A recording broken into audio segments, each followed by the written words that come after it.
Hi everyone, welcome to the Fall Equinox. It is one day after a Virgo New Moon solar eclipse at the 29th, the final cliff's edge degree of Virgo, which is the second new moon we've had in Virgo in 30 days, which is an extremely unusual occurrence. And so what I want to do in this video is show the number of new beginnings and endings that are all happening around the same time, so that you can understand that this window that we're in is an interlude. It's a transition. It's a liminal stage between 2 points, summer and fall. What's happened that now that we have two new moons in the same sign is that we have a situation where the lunations are flipped, okay? So we had a new moon at 0 degrees Virgo on August 23rd, and then we had a full moon lunar eclipse in Pisces on September 7th, and then on the 21st, we've just had another Virgo new moon. Because lunations happen about at 2-week intervals, and that's why typically 15 and 15 equals 30, and you have 30 degrees per sign. It takes the sun 30 days to pass through a sign, so typically you have a new moon falling in the sign, and then 2 weeks later you have the full moon falling in the opposite sign, although the sun is still in the same sign excuse me, as the new moon fell in. So let's say like you had the new moon in Virgo on September 1, you would have the full moon in Pisces on September 14th, and then by the time that you get to September 30th, you're already about 15 days into Libra season, because Libra is the sign that follows Virgo. Okay, so what's happened is that because we've had the Virgo new moon at 0 degrees Virgo on the 23rd, then we had the lunar eclipse on the 14th, and then another new moon on the 21st. You know, this is how it works. So a new moon will be like a seed, and it sets the idea for what's to come. And then the resolution of that narrative or story is revealed at the full moon. That's what the illumination of the moon does.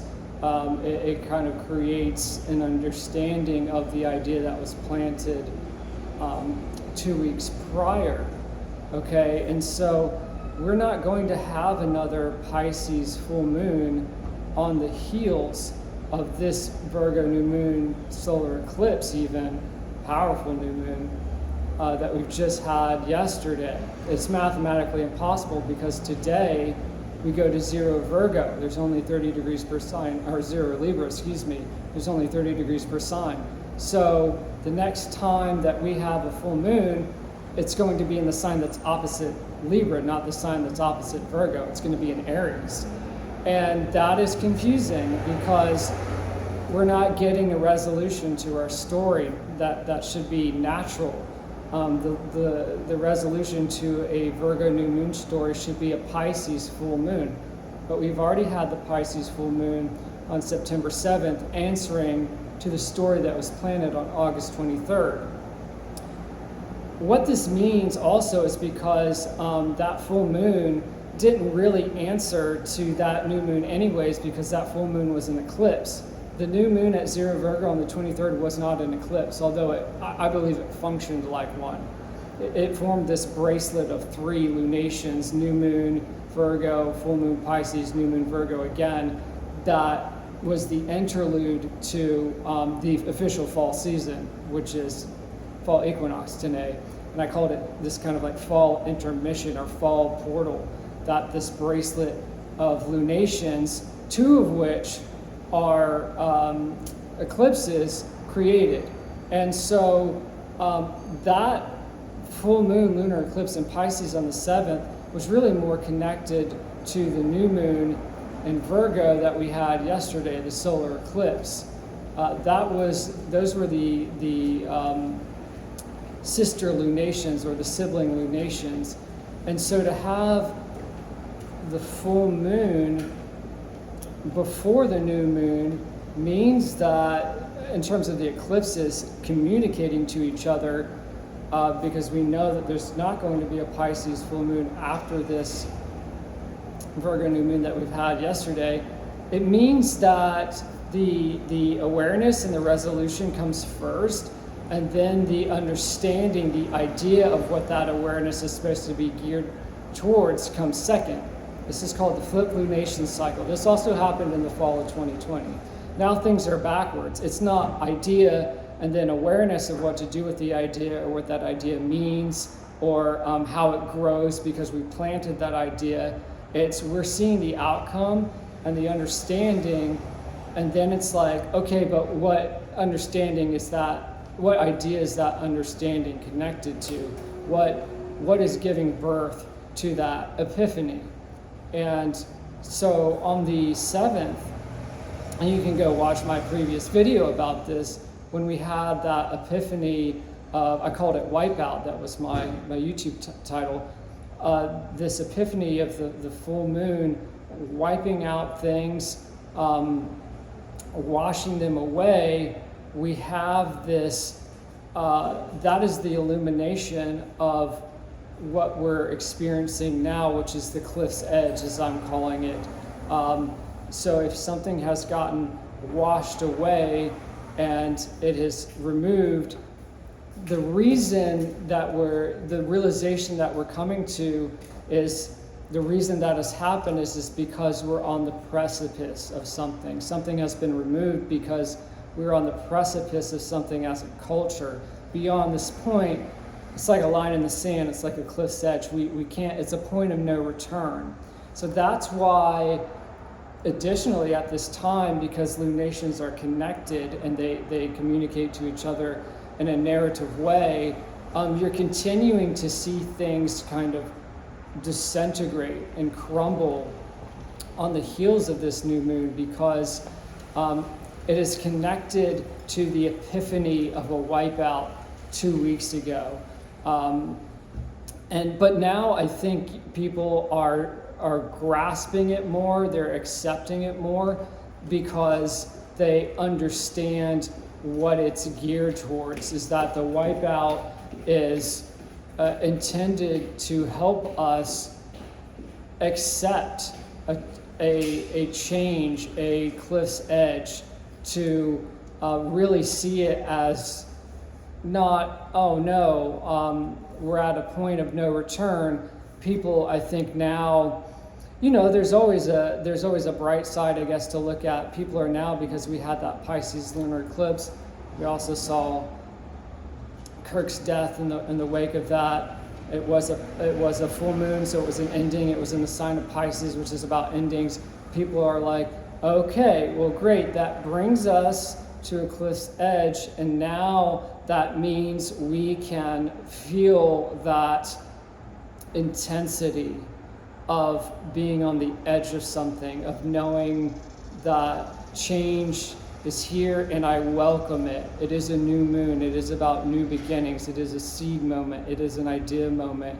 But the idea is almost like, it's almost like you're remembering, rather than new moons are typically like, oh, I'm going to plant something. I'm going to move forward into a cliff's edge. It's like, oh, everything has brought us to this point of this cliff's edge because I'm coming out of the full moon lunar eclipse. Okay, so this is the context that I really want to bring you up to speed on.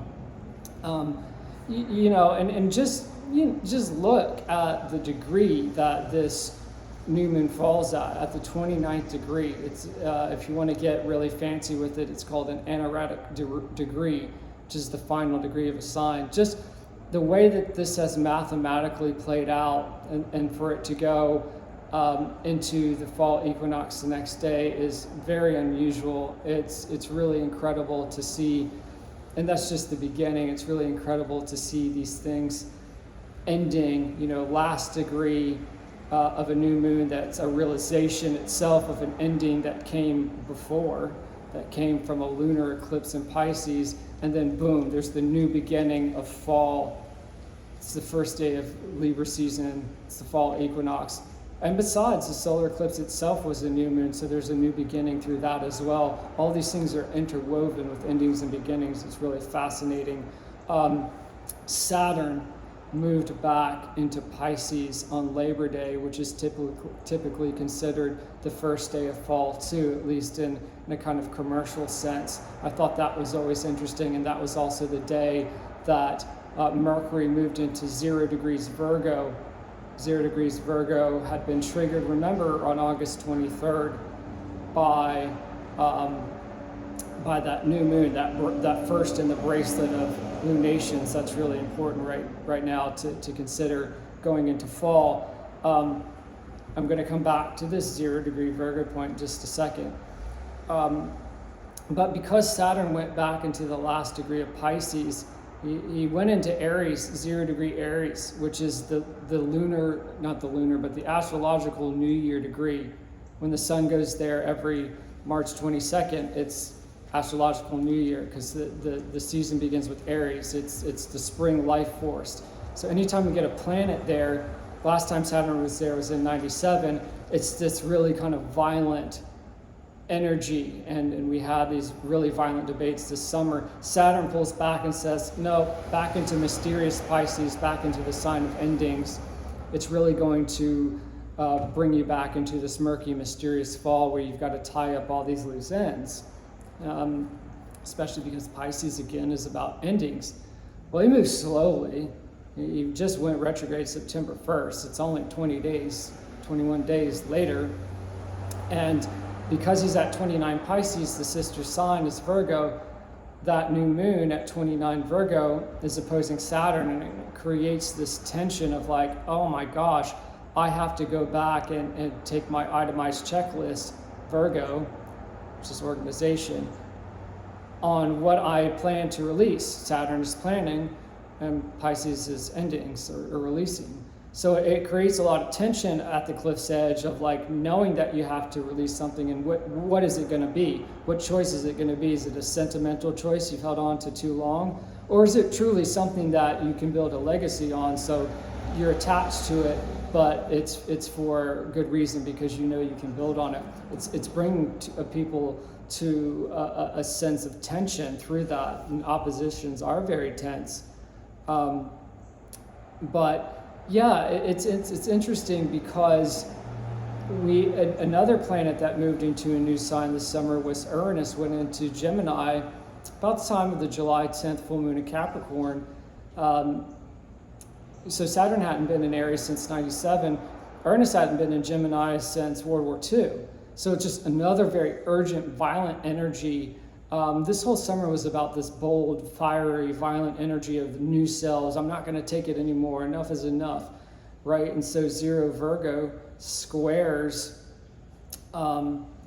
0 Gemini, because Uranus doesn't move very fast. I mean, if this is the first time it's gotten back to Gemini since World War II, it takes a long time to get through the 12 zodiac signs. We're talking like 7 years each per sign, roughly, okay?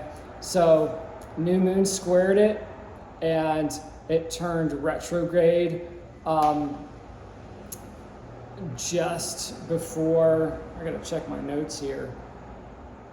When did he do that? There's so much to keep track of. It's so crazy. Like, I have a lot of it in my head, but Mercury went in there. God, when did Mercury go in there? He went into Libra. Oh, that's why. Okay. I said that a moment ago. So Mercury went into Virgo the same time that Saturn, 0 Virgo, the same time that Saturn went into 29 degrees Pisces on Labor Day. Again, that kind of like commercial, like fall is beginning kind of energy, back to school, back to the wheat fields. That's why back to school is this Virgo season. So I thought that was interesting, like sister signs, and then also 0 degree hit by Mercury, and then 29 degree hit by Saturn. That 0 degree of Virgo squared Uranus at 0 Gemini.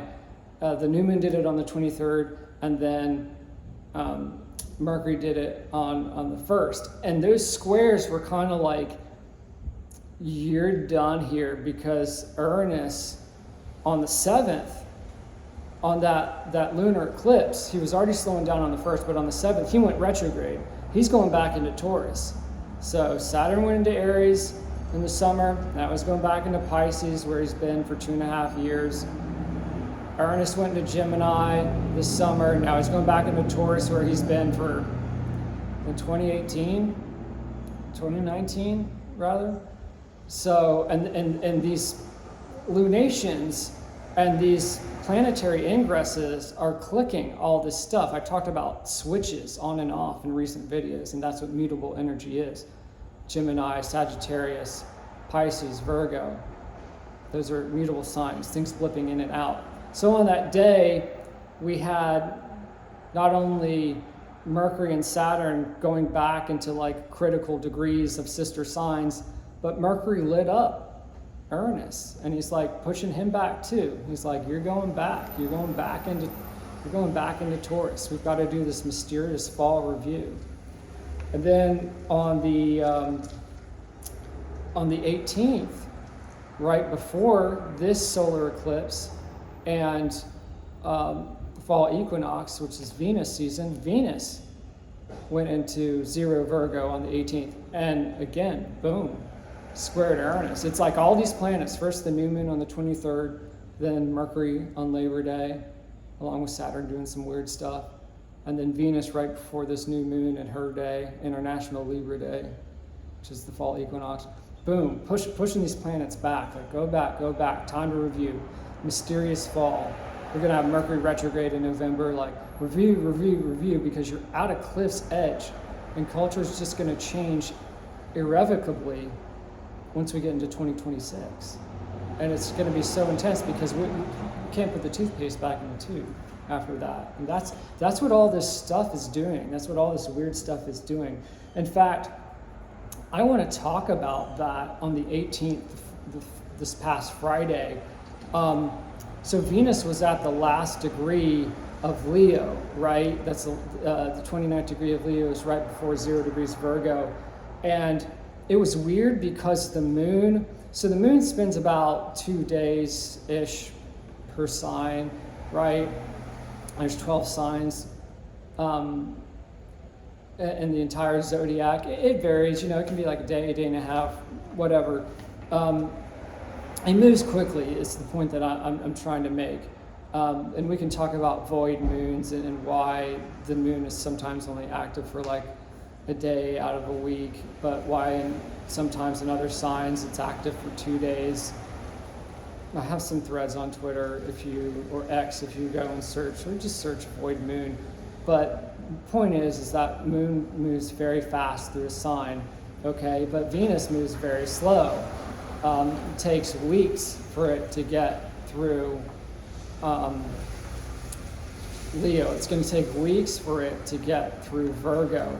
Well, the moon on the 17th, on the 18th rather, so I need to correct myself, Venus went into Virgo on the 19th, just a couple of days before this new moon eclipse.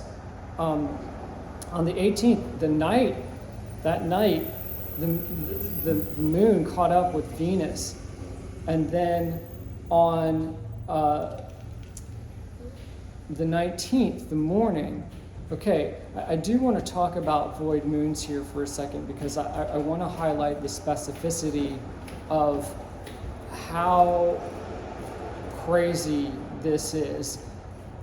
So a moon needs to be communicating with planets to be active. If there's a lot of planets are bunched up in like one area of the zodiac, it might spend like half a day being active, and then there's nothing else to communicate with it for it to communicate with because the planets aren't spread out. Okay, so the moon goes void, and it's like radio silence, and the moon relates to the public. So the news may kind of go sideways, or the stock market might go sideways while the moon is void. It could be like a whole day before it enters another sign, before we get like some new activity again. That morning, it was like a mere few minutes before it popped between Leo and Virgo. It's about like 8:30 in the morning. And not only that, a planet can change into a new sign. Let's say Venus takes weeks. It could be 2 in the morning or whatever, it goes into Virgo. Both the moon and Venus went into Virgo at the same time, around 8:30 in the morning, which is like a very fast moving body and a very modestly paced body going into a sign at the same time is extremely unusual. They had like, they usually are outpacing each other or underpacing, right? One is kind of like lagging behind as a slower moving planet, Venus is.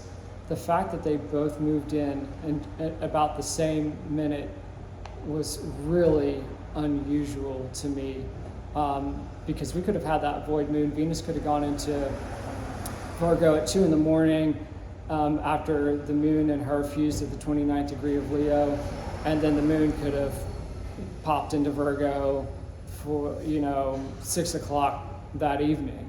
That would just be typical. That's just normal astrology for it to play out like that. But for things to shift that quickly and in tandem, I've not really seen that practically ever. And so we had the moon, the sun, and Venus in Virgo right on the runway for this solar eclipse new moon, and this is part of this bracelet that I've been discussing. That's simply incredible. I mean, it was like Venus, because once the moon goes into the sign that the solar eclipse is happening in, it's on. I mean, the energy just starts ramping up, and Venus was like, I want to get in there with you. I want to be in Virgo with you, and I want to hold the space of 0 degree Virgo, because I know that as soon as that new moon pops off at 29 degrees, you're going to be going into my sign, into Libra. In fact, another very strange thing that happened on the 18th or 19th, it's on the 18th. So in that transitional interlude with the moon and Venus transitioning into Virgo on the evening of the 18th into the morning of the 19th, preparing us for this new moon that goes from 29 degrees to 0 degrees Libra, solar eclipse, to fall equinox. Mercury also entered Libra, okay, into her sign. And it was like, okay, Venus wants to get in with the solar eclipse in Virgo, and then they're going to go into her sign and join Mercury. And because she's in Mercury's sign, which is Virgo, it creates a harmonic resonance called mutual reception, where Venus is in his sign and he's in her sign. He's in Libra and she's in Virgo, which Mercury rules. And she typically doesn't do well in Virgo. She's considered in a fallen position in Virgo. So this mutual reception helps. It creates some harmony in the communications we're having at the cliff's edge. But I thought that was fascinating that, Mercury entered her sign as she did this weird dance with the moon that was setting up this cliff's edge solar eclipse that then becomes a new beginning on International Venus Day, on International Libra Day, the fall equinox. And so he was already there at the equinox degree for this new moon.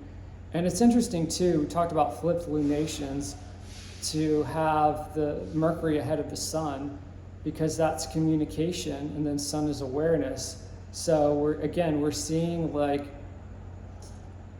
the doing, the epiphanies and the communications.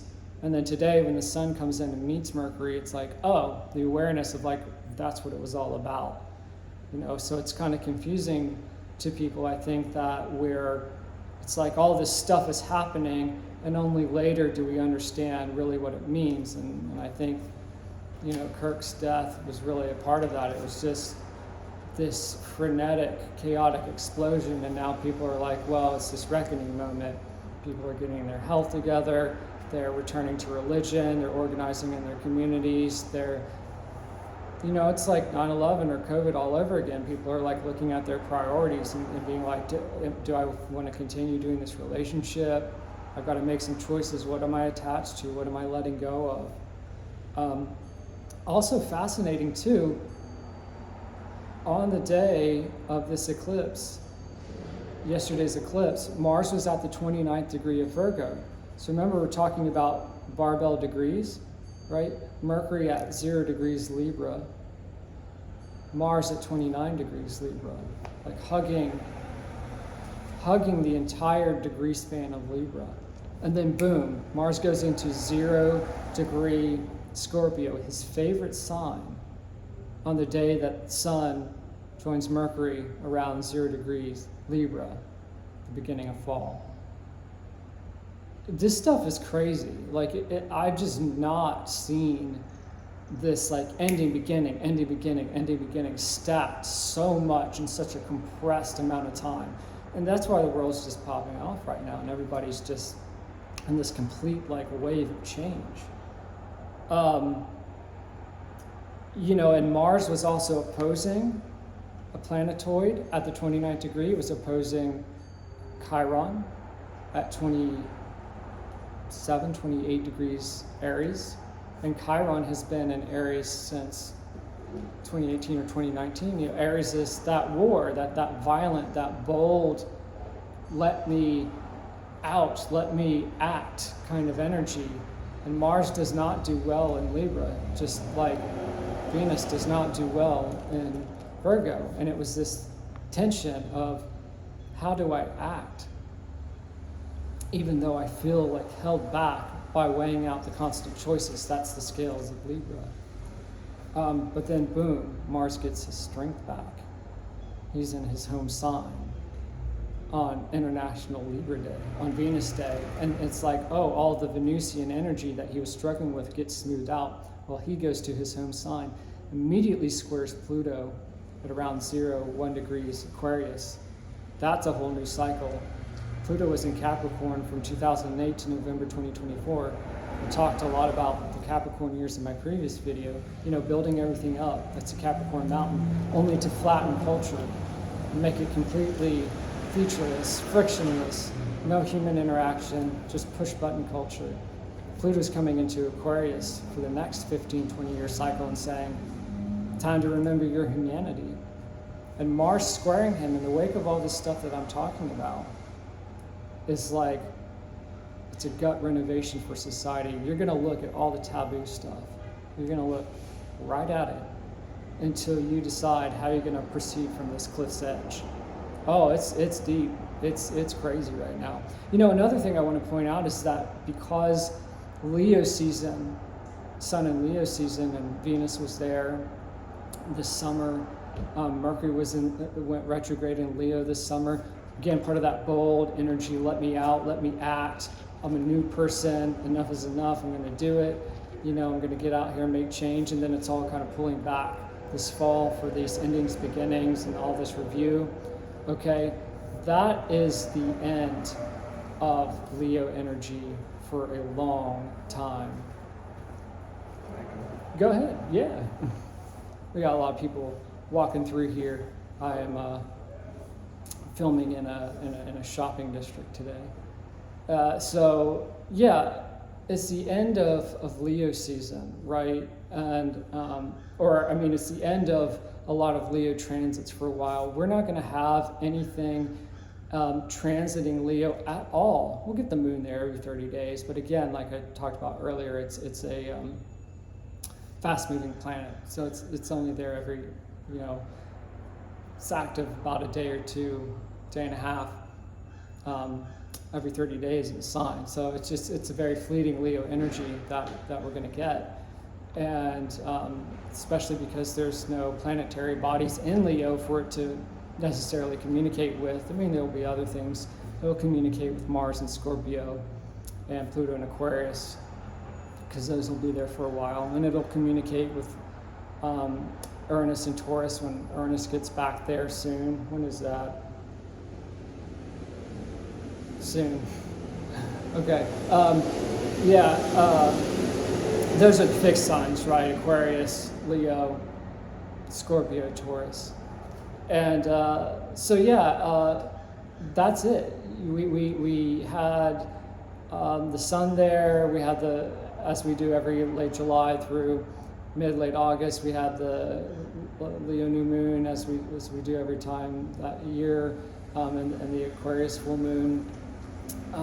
But we're done. We had Mercury retrograde there. He's gone on, as we've talked about. Venus has moved on in a crazy way, as we've talked about. Sun has moved on. He's not, no more Leo birthdays until next summer.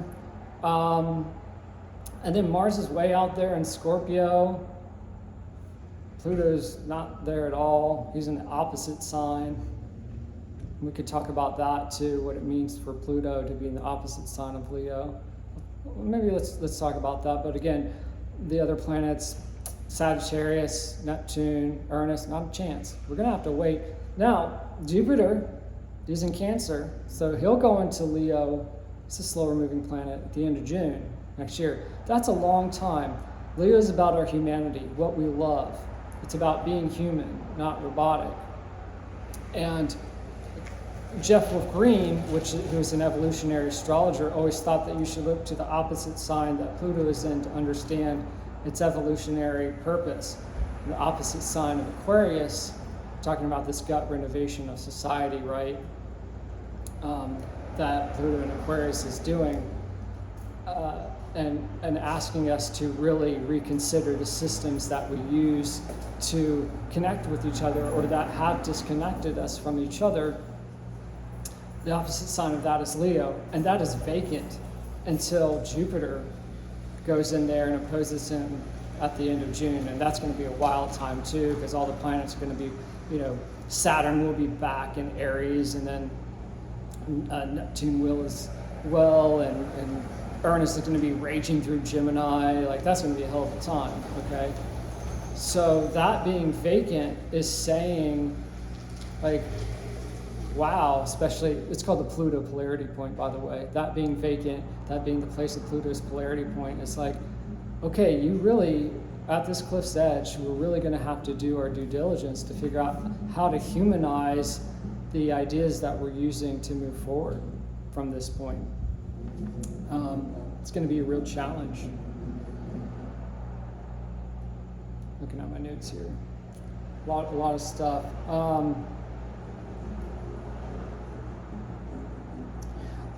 Other thing I want to mention, I did mention Neptune at 0 degrees Aries, and I've talked about this 29 Pisces, 0 Aries is this very sensitive point, and that's where Saturn and Neptune are conjoining at that astrological New Year degree. And when they meet there in February 2026, it's just going to be, that's the wide scale change that I'm telling you about in winter. They're kind of hovering around that. Neptune's going to go back into Pisces too this fall. And but until then, the sun is opposing him today. Mercury opposed Neptune at 0 degrees Aries when he went in, when he was doing that dance with Venus that I talked about on the 19th. All right, and Aries and Libra are those sister signs. We're talking about those oppositions. That's interesting because I think that Neptune wants to be in its home sign of Pisces, and it doesn't like being in Aries, just like Venus doesn't like being in Virgo and Mars doesn't like being in Libra. Like, it doesn't work well in this fiery energy. Neptune is a dreamer. And so when he gets into the action, I'm going to do it sign of Aries, it's like this violent, compulsive energy that makes people very like OCD. It's like, I'm going to keep doing something. It's like an itch that never gets scratched. And it's so they pour some wine into water, and then they're like, I'm going to put some cocktail bitters in there and maybe some honey, and then maybe like a little bit of like whiskey in there now too. And you get to a point where you watch what someone's doing and you're like, are you going to drink that eventually? Or like, what's going on? Like, maybe you should have put a little bit of wine in there and let it sediment and settle down, and then you could have had like some kind of sensible, refreshing drink that gave you a buzz. But you just like keep putting stuff in this cocktail out of this compulsive need to act and feel like you're launching this crusade in your life. And if you do drink it, by the time you actually do act on something, because Neptune's not a planet of action, it's just about like mixology and dreaming and pontificating, right? If you do eventually drink it, like, gosh, who knows what kind of chemical reaction is going to happen. You're just going to be, there's caffeine in there, there's whiskey in there, there's wine, there's sugar. You're just going to be all out of sorts if you do finally take action on this thing that you've been pontificating about. So these oppositions from the sun at 0 Libra, and eventually when Venus gets into 0 Libra after she's done with Virgo, and then Mercury at 0 Libra like you did on the 19th, they're opposing Neptune, and they're bringing this awareness into like, okay, maybe I should rein it in. Like, maybe I should maybe I'm just trying to throw too much stuff out just so I can act, or maybe I'm stuck in too much indecision and I can't act. It's like the other side of the spectrum. You're throwing away all your keepsakes and all the things that you got passed down to you, and it's like too much because you're just so compulsive and ready to act, or you're just hoarding too much and you're not acting enough, and it's creating this tension and even this impatience in your life of like, all right, when can I finally figure out what's in my best interest to keep and what's in my best interest to let go, so I can act and leap from this cliff's edge like the Fool, the tarot card, which is 0 degrees Aries, and it's about the leap of faith. So it has people are out of sorts. A lot of people have told me they can't sleep lately. They've got stomach issues. So it's really a time when people are figuring out what they're going to do at this cliff's edge. I want to show you, just to kind of conclude here, let me set this down because you can see through the back of my notes here. I want to show you how this all looks, just so you have like a touch point, and then we'll close it out.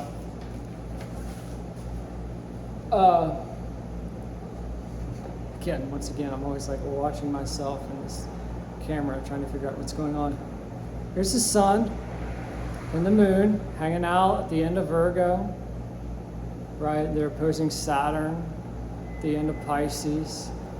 Here's Mercury right at the beginning, still at 0 degrees Libra, opposite Neptune, 0 degrees Aries. Here's Mars, as we talked about yesterday, at the 29th, the last degree. It's like, see the 29, 0, 29, 0, 29. It goes into 0 Scorpio today. He's opposite Chiron, not shown here, at the end of Aries. So again, we have stuff at 0 and 29. Neptune at 0 Aries, Chiron near like 28 Aries,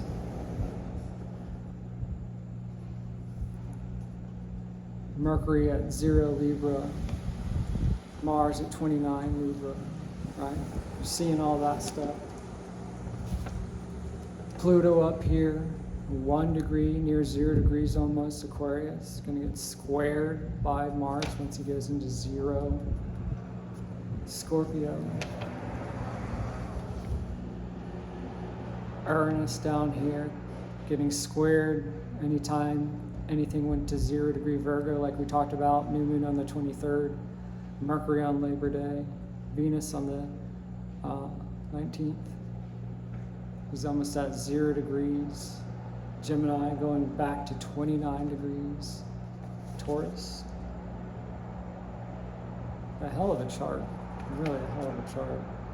She's at 2 degrees Virgo here. A lot of stuff opposing each other, right? Because they're all at the end and beginning in degrees. So there's this cat's cradle in here. Everything's really communicating with itself. It's a very busy chart. Wow. It's really cool to see this stuff. This is stuff. This is what you sign up for, okay? This is what you come here for. You come here to see this fireworks show.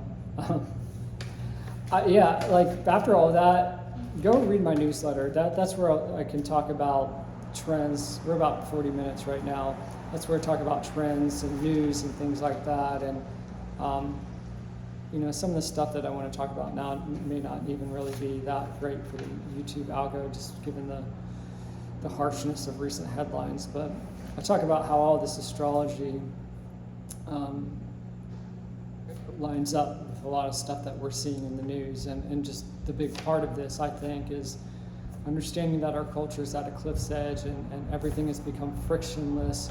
And we don't want it to become too frictional where it becomes violent, but we're trying to find a way to not be so disconnected from each other anymore. And I just love laying out the astrology for you guys so that you can see how these cycles are trying to communicate that for us. So that's really the message that they're trying to communicate for us and for our consciousness and for our expansion and evolution. So thank you so much for tuning in. Please leave a comment. I want to hear how you did during this eclipse. I want to hear about your experiences.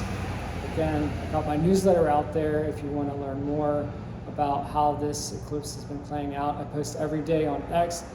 My handles are all the same across the channel, so it's sitevilmedia.substack.com. I'm Sitevilmedia on X. You can contact me for a one-on-one reading. That's the engine of this one-man show right now, Sitevilmedia at protonmail.com.